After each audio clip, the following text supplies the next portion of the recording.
நீ இவ்வளவு தீவிரம் காட்டுற நீங்கள் அந்த அண்ணா பல்கலைக்கழகத்தில் இந்த பொள்ளாச்சி பாலியல் வன்கொடுமையில் நடந்த இந்த பாலியல் இதெல்லாம் இவ்வளோ தீவிரம் காட்டலையே. வரேன்னு சொல்லிட்டேன். என் வீட்டில் என் மனைவி என் பிள்ளைகள்லாம் இருக்காங்க, அவ்வளவு பேர் வேலை செய்கிறவங்க.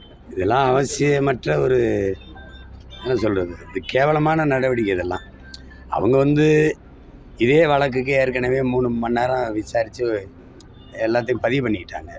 அப்புறம் திருப்பி அதே வழக்கு தான், அப்புறம் திருப்பி அதே தான் பேசணும். அவங்களுக்கு இதில் திரும்ப திரும்ப பேசி எதை என்னையோ அசிங்கப்படுத்தலான்னு நினைக்கிறதுக்காக செய்கிறாங்க.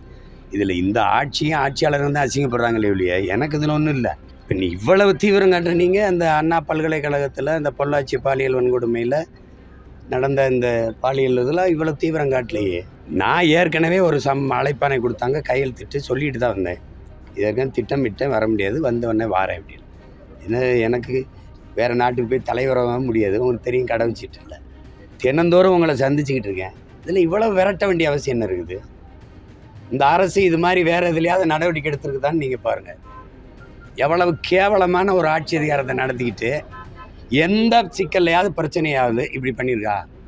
வரேன்னு சொல்லிட்டேன். என் வீட்டில் என் மனைவி என் பிள்ளைகள்லாம் இருக்காங்க, அவ்வளவு பேர் வேலை செய்கிறவங்க. நான் இந்த கிருஷ்ணகிரியில் தான் இருக்கிறாங்கன்னு இங்கே பாதுகாப்புக்கு காவலருக்கு தெரியும், அங்கே இருக்கிறவங்களுக்கு தெரியும். இப்போ என் வீட்டில் போய் ஏன் ஓட்டுற?